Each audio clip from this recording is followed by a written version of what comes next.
Hey everybody, it's John. Welcome back to the farm. Got a couple questions about the Kubota RTV x900, and I just thought I would give a quick rundown of just how it operates. Anyway, like I said, this is Kubota x900. The X makes it cool. So it's a diesel. I don't really know how many horsepower this thing is. Not very much. But if you're sitting in the driver's seat, left side controls here. You got your headlights, pretty self-explanatory. Up is off, down is on. This is your parking brake. Now, when my wife and daughter, my older daughter Jillian, got in here, they had a heck of a time getting the brake off. You can't just push the button, and you have to pull down on it. So pull it towards you and then push the button, and then you can let off the brake. So there's actual tilt steering on this, so you can move the wheel up and down should you feel the desire to do so. Now, if we look on the right side, here's your shift lever. Now, important thing to note, it will not start if it's in gear.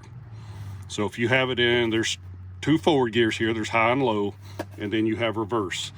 If it's in something other than neutral, it's not going to start.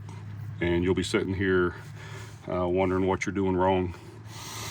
So as far as the console goes, it's pretty simple. So it gives you, if you got your turn signals on, it's got a battery light to let you know if your seatbelt's not buckled. So the things on here that I see that are important that I tend to look at is one, is my fuel gauge on, because you definitely don't want to run this thing out of fuel. This indicator right here will tell you whether or not you're in four-wheel drive or two-wheel drive. So I tend to peek at that most of the time when I'm running around the farm. I just need to be in two-wheel drive. There are some places here where four-wheel drive is definitely needed. And then I look at the glow plug indicator here. When you go to start it, you have to, especially if you're cold starting it, you have to let your glow plugs warm up, and they say to, about 10 seconds, and then then you're good to fire it up. So we'll go and do that here in just a sec. So obviously brake pedal, gas pedal. Sorry, it's a little dirty. It has been getting used. Now here's where your key goes. Stick it in just like any other key. So you got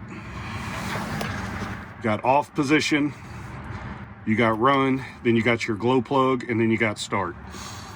So you turn this on here, you see your console will start lighting up there. So when you turn your key to the glow plug position, you see the yellow glow plug light up there is now on. And you just give her a count to 10. This probably isn't going to be exactly 10 because I have been running this today. And then you just turn the key. And once it starts, let off the key and it's going to come back into the run position there. Now you do have a 12-volt outlet here if you want to charge your device or whatever the case may be. So that's it. So here's your lever to shift into four-wheel drive. Now if you put that down, you'll see the little indicator here is green now, saying you're in four-wheel drive. Pull it back up and you're out of four-wheel drive. So yeah,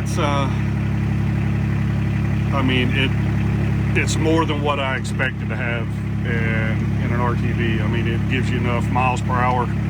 You do have a horn, so if your pigs won't get out of the way or your other livestock, just honk at them. So yeah, to get this puppy going,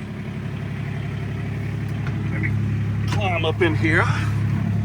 So put your brake on, foot brake, let off your parking brake. Now, if your parking brake's on, your parking brake indicator is going to be on. Pull that down, let it up. Now, if it won't go into gear, you may have to ease off your brake, and you may actually have to rock this thing a little bit. Now, I will say, when it's new, it is a pain sometimes to get it to shift into gear. And you really have to tool around with it. But I don't know if that's 8 miles. we've got on this thing now. Not very many, but it's starting to loosen up some. And that's it. I mean, you don't have to push the brake to change gears, you know, as long as you're not moving. Now you can stop. If you're going forward, you can stop, put your parking brake on and leave it in gear. It's not going to go anywhere if you're not going to turn it off. Now, if you're parking on a hill or something like that and you're worried about it, by all means, turn the engine off and you can leave it in gear. It's just a little extra protection there. But remember, before you start it back up, you got to put it in neutral. But yeah, if you're going to make a quick stop and hop out and not turn the machine off, you don't have to worry about taking it out of gear. So I'm going to stop here. I'm going to go ahead and take it out of gear since I don't need it to turn it off. Nice and simple. So yeah, that's it. That's really all there is to it. You know, it's pretty straightforward. Now, I will say this is how it is for the diesel models. I have not been in one of the gas models. They tend to have a little bit more get up and go, so I'm not sure if there's some nuances there as to how I want to run. But yeah, it's pretty straightforward. You put it in high or you put it in low, it goes forward. You put it in reverse, it goes backwards. Drives just like a car. Obviously, this is not a performance machine, and it's definitely not going to snap your head back with raw power.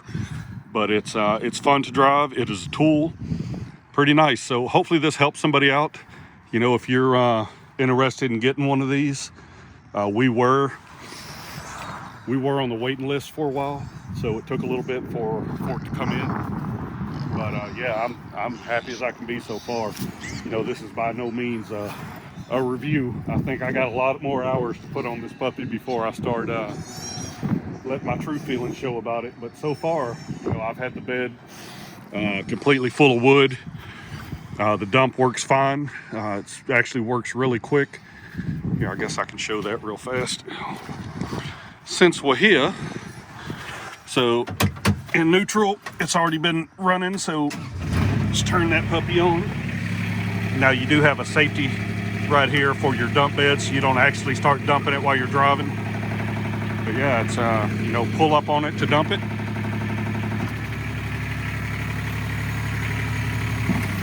So yeah, pretty quick there. There's some of the goings on up underneath the bed. And then to put it back down, just push down on your lever. There you go. Now down here you do have a diff lock.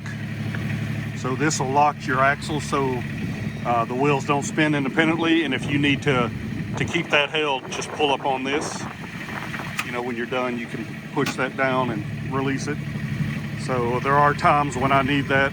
Like I said, hope this helps somebody out. That's just a quick video of how to run one of these RTVs. It's really simple.